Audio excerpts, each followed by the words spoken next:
The first Venezuelan pilot knew something was wrong the moment his radar came alive, not because it showed a target, because it didn't. Ahead of him, somewhere beyond the curvature of the ocean, sat one of the most heavily defended warships on the planet. A modern American destroyer, bristling with sensors, missiles, and systems, designed for one purpose only: to see first, to shoot first, and to survive. Yet his scope showed nothing useful, just clutter, noise, ghosts. Still, the order stood: attack. Two Venezuelan F-16s, both built when Ronald Reagan was still in office, pushed low over the Caribbean. Their paint was faded, their airframes tired, their mission computers older than some of the men flying them. But they were armed, fueled, and pointed at a U.S. Navy destroyer that wasn't supposed to be there. And for a brief moment, they believed surprise was on their side. They were wrong. Long before the jets crossed any invisible line, the USS Jason Dunham already knew they were coming. Not as blips, not as guesses, as fully formed tracks, updated dozens of times per second, complete with speed, altitude, heading, and intent. The destroyer didn't need to rotate its radar mechanically. It didn't sweep the sky like a lighthouse. Its sensors stared outward constantly, sampling the airspace so fast that even small changes in flight path stood out immediately. The Venezuelan pilots had no idea. They flew the attack the way they had been taught decades earlier, a classic bracket maneuver. One jet would draw attention, diving toward the ship's stern. The wingman would split wide, forcing the defenses to choose. It had worked before, once in another war, against another navy. The problem was that the sea had changed. As the lead F-16 rolled inverted and started down, his radar struggled. The APG-66 was never meant to look down at modern warships through dense sea clutter. Waves reflected energy. Spray confused the returns. The ship appeared and disappeared, breaking into fragments that refused to settle into a solid lock. He tried again, adjusting gain and elevation, nudging the antenna manually as if effort alone could force clarity. The display resisted him. Contacts bloomed and vanished. The more he tried to refine the picture, the worse it became. It felt less like tracking a target and more like arguing with the ocean itself. Meanwhile, the destroyer's systems were doing something very different. They were reading the aircraft's autobiography. Every pulse of radar energy bouncing off the F-16 came back with information layered inside it. Engine fan rates, control surface movement, subtle changes in angle of attack. The ship didn't just see an aircraft. It understood what the pilot was doing before he finished doing it. The Venezuelan jet descended further. The pilot armed his AIM-9L Sidewinder, an infrared missile designed to chase jet exhaust. It was never meant for ships. Even in ideal conditions, locking onto a cold, flat steel deck was difficult. Today, it was impossible. The missile seeker searched. It found nothing it liked. Above him, the destroyer's fire control radar shifted modes, not because it needed to, but because it could. Search, track, verification, all in fractions of a second. The close-in weapon system, the last line of defense, spun its barrels slightly. It didn't fire. It didn't need to. The firing solution was already perfect. The second Venezuelan F-16 tried his part of the plan. He came in fast and low, hoping speed would compress the engagement window, hoping the ship would have to react instead of predict. Instead, his cockpit began to betray him. His radar display bloomed with false contacts. Then more. The ship wasn't jamming broadly. It didn't have to. It injected confusion surgically, placing phantom targets exactly where the F-16's mechanically scanned radar was weakest. The pilot blinked hard, half convinced his eyes were lying to him. He reset the scope. The ghosts stayed. His radio crackled with unencrypted chatter. There was no data link, no shared picture. Coordination came down to timing and hand signals rehearsed on the ground. In modern air combat, that's barely coordination at all. Fuel started to matter.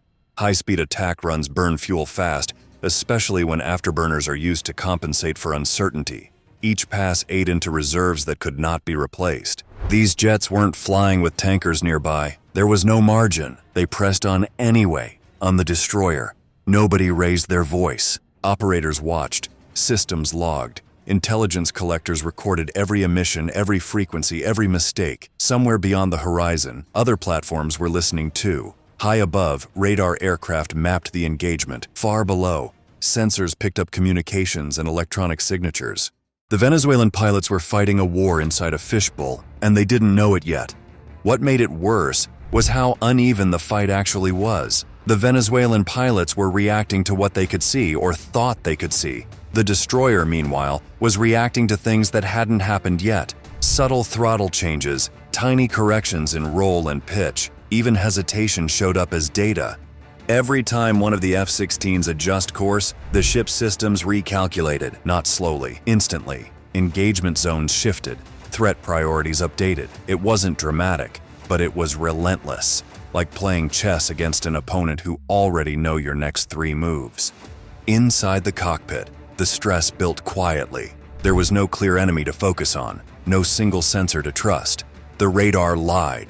The radio added confusion. Even the inertial navigation system began to drift, just enough to make everything feel slightly off. The pilot corrected without realizing he was doing so, burning fuel and attention at the same time. From the outside, it looked calm. From inside the jets, it felt like slipping on ice. And that was the real trap. The destroyer didn't need to overwhelm them. It only needed to stay just far enough ahead that nothing ever quite worked. The lead jet tried a gun run, old doctrine. Close the distance, put metal on metal. His heads-up display lagged slightly.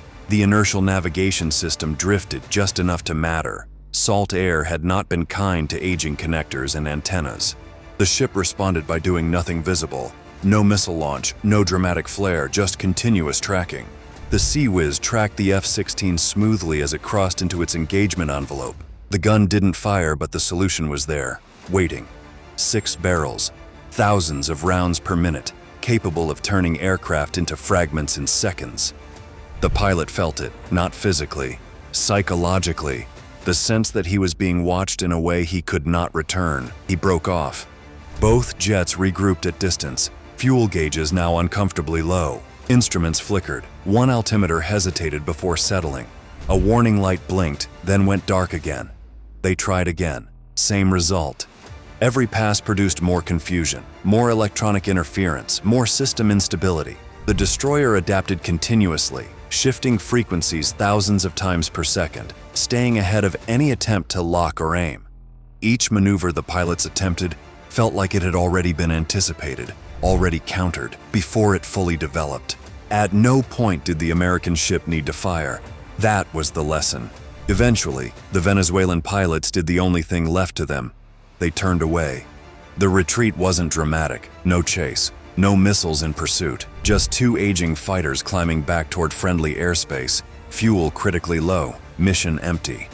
One pilot nursed a sputtering engine, easing the throttle as if sudden movement might offend it. The other flew mostly by trust, watching instruments he no longer fully believed. Behind them, the destroyer continued on its course as if nothing had happened. But something had happened. The engagement had been recorded, dissected, and understood in real time. Every outdated tactic, every system limitation, every vulnerability laid bare.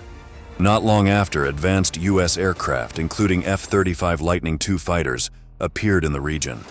The timing wasn't accidental. Even if the deployment was scheduled, the message didn't need words. This wasn't escalation, it was demonstration. What took place off that stretch of sea wasn't a battle in the traditional sense. No shots fired, no wreckage, no casualties. But it was still combat, in its modern form. A clash between decades. One side relied on muscle memory and courage, flying jets held together by maintenance, ingenuity, and habit. The other relied on networks, processing power, and systems that think faster than any human ever could. The outcome was never really in doubt. And that's the warning. Because wars no longer announce themselves with explosions first. Sometimes they begin quietly, with radars that don't blink, weapons that don't fire, and pilots who realize too late that the fight ended before they knew it had started. In modern warfare, bravery is still required, but bravery alone is no longer enough.